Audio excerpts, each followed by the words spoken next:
Hello అండి, welcome back our channel connect ఫాబులాగ్స్.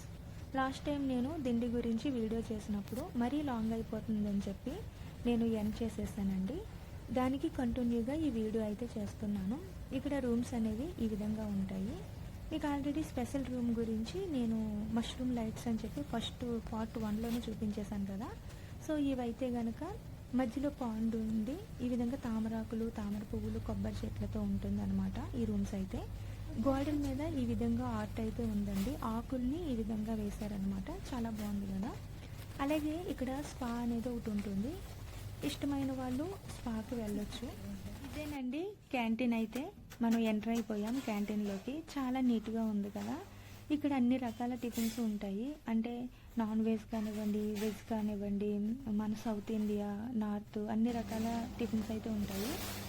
మనం ఎక్కడైనా కూర్చోవచ్చండి. రిజర్వ్డ్ ప్లేస్ అంటూ ఏమీ ఉండదు.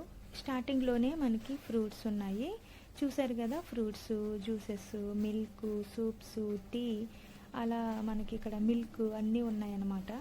అటువైపున అన్నీ కూడా మనకి బ్రేక్ఫాస్ట్లు అయితే ఉంటాయి. ఎడ్ల బండి చూసారు కదా, చాలా బాగుంది కదా. నచ్చితే లైక్ చేయండి. తర్వాత మనం తినేటటువంటి బ్రేక్ఫాస్ట్ అయితే నేను పెట్టేసుకున్నాను. నేను అంత క్లియర్గా అటువైపున చూపించలేకపోయాను, ఎందుకంటే చాలా లేట్ అయ్యిందండి. అందువల్ల నేనైతే ఇడ్లీ, గారె, పునుగు తీసుకున్నాను. ఇక్కడ పాల్లో చాకోస్ వేసుకుని పక్కన పెట్టేసుకుని బ్రేక్ఫాస్ట్ చేయటం మొదలెట్టేశాను. 2 రకాల చట్నీలతో ఇవన్నీ కూడా కంప్లీట్ చేసేసాను. తర్వాత వేడిగా ఒక పూరి అండి. పూరి కూర అయితే చాలా టేస్టీగా ఉంది. అది కూడా ఒకటి తినేసి ఇంకా ఏమైనా తింటారా అని అడిగినప్పుడు ఒక దోశ అయితే ఆర్డర్ చెప్పాను. ఇక్కడ చాలా రకాల దోశలు అయితే చెఫ్ వేస్తున్నారు. అయితే నేను ఆనియన్ దోశ అడిగానండి. అది మనకి టేబుల్ దగ్గరగా తీసుకొచ్చి ఇచ్చేస్తారనమాట. వేడిగా చెఫ్ వేస్తూ ఉంటారు.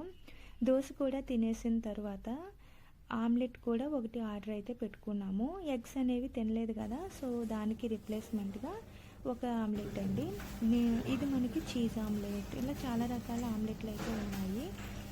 అయితే ఆమ్లెట్ కూడా తినేసిన తర్వాత ఒక వేడిగా టీ అయితే ఆర్డర్ పెట్టేసుకున్నాము. ఇప్పుడు తిన్నటువంటి బ్రేక్ఫాస్ట్ అయితే మనకి కాంప్లిమెంటరీ అండి. అమౌంట్ ఏం పే చేయక్కర్లేదు. ఇక్కడ చిన్నపిల్లలకి యాక్టివిటీస్ ఉన్నాయి అని ఒక స్పెషల్ ఏరియా ఉందని చెప్పాను కదా, ఇదేనండి ఆ ప్లేస్. మరి నాకు వీటి పేరు అయితే అస్సలు ఏం తెలీదు. ఇదైతే జారుడు బల్ల, ఇదైతే బాగా తెలుసు. ఇంకా చాలా రకాలు ఉన్నాయన్నమాట. వీటిని ఏమంటారో నాకు తెలీదు. ఇక్కడ పైకి చూడండి, చాలా యాక్టివిటీ, ఇది చాలా గ్రేట్ అనుకుంటాను నేనైతే. వాళ్ళకి హెల్మెట్ ఇచ్చి అది ఎక్కిస్తున్నారనమాట. ఇక్కడ చైర్స్ గేమ్ ఒకటి ఉంది. ఇది జంపింగ్ చేస్తున్నారండి, ఎగురు పడుతున్నారు కింద. అలాగే ఇక్కడ గన్ షూట్, అలాగే ఏరో అనమాట. అలాగే ఇక్కడ స్విమ్మింగ్ పూల్ ఉందండి. 2 రకాల భాగాలుగా చేశారు. అంటే ఒకటేమో చిన్నపిల్లలకి, ఇది చిన్నది, అదేమో పెద్దవాళ్ళకి అనమాట. ఇంకో విషయం ఏంటంటే ఇష్టానుసారంగా స్విమ్మింగ్ చేయడానికి కుదరదు. ఇక్కడ కొన్ని రూల్స్ అయితే ఉంటాయి. స్విమ్ సూట్ వేసుకోవాలి, షూ వేసుకోవాలి, వాళ్ళు ఇచ్చిందే వేసుకోవాలి అని ఉంటుంది అనమాట. అలాగే టైమింగ్స్ కూడా ఉంటాయి, అవన్నీ కూడా ఫాలో అవ్వాలి. అలాగే టైమింగ్స్ అంటే మార్నింగ్, ఈవినింగ్ అనమాట. 5 లోపు ఈవినింగ్ అయిపోవాలి. సో మార్నింగ్ కదా 10:30, 11 అవుతుంది కాబట్టి ఇక్కడ ఎవరు లేరు అనమాట. సో ఇక్కడికి వీడియో ఎండ్ అయ్యిందండి. మర్చిపోయాను, ఇక్కడ గుర్రపు బండి కూడా ఒకటి ఉంది, అది నేను మిస్ అయ్యానండి. ఇంకా కొన్ని మిస్ అయినట్టు ఉన్నాను, ఎందుకంటే 1 డే మాత్రమే మేము ఇక్కడ ఉండడం వల్ల నేను అన్నీ కూడా క్యాప్చర్ చేయలేకపోయాను. ఓకే అండి, మరి ఈ వీడియో మీకు నచ్చిందని నేను అనుకుంటున్నాను. ప్లీజ్ మన ఛానల్ లైక్ చేయండి, సబ్స్క్రైబ్ చేయండి.